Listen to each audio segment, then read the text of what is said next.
C'était en fait un ex, c'était un peu mon premier amour.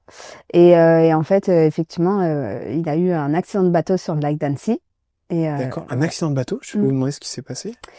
Et ben en fait, c'était dans la nuit. En fait, il avait fait sa première année de médecine. Ils étaient plusieurs amis et ils ont voulu fêter ça un peu à Annecy. Et je pense qu'en fait, il faisait nuit. Ils se sont pris un rocher et voilà. Et sur les 5, il y en a 3 malheureusement qui ont perdu la vie.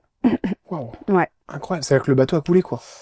Bah, il a pas coulé, mais en tout cas, ils ont été expulsés du bateau et ils se sont pris soit des rochers, soit, enfin voilà quoi. J'ai pas les détails exacts et la vérité, je pense pas très bien. Mais oui, ça a été assez traumatisant. Vous avez vécu ça, enfin. Très mal. J'ai très très mal vécu et pour vous dire à tel point que j'ai été faire mon deuil sur sa tombe des années après.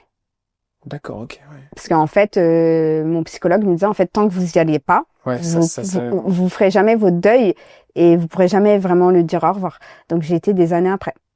C'est un truc de fou. Et ça m'a fait beaucoup de bien. Ouais, je pensais que ça allait être, ça a été très dur bien évidemment, mais j'ai fait le deuil du coup. On parle souvent. Mais c'est mon ange gardien pour moi. Il est toujours là, ouais, là-haut. Ouais, je dis que c'est ma bonne étoile. Ouais, bonne étoile. Voilà. Vous aviez quel âge? J'avais 19 ans. 19 ans, donc c'est le premier amour en plus vraiment d'enfance, tout ça. Oui, c'est un de mes premiers. J'en ai eu 2 vraiment de voilà. On parle souvent de la manière dont on apprend les choses là. Vous vous en souvenez de ce moment-là? Ouais, je m'en souviens très bien. Mais si je peux éviter de me replonger dedans, bien ça sûr. m'arrangerait.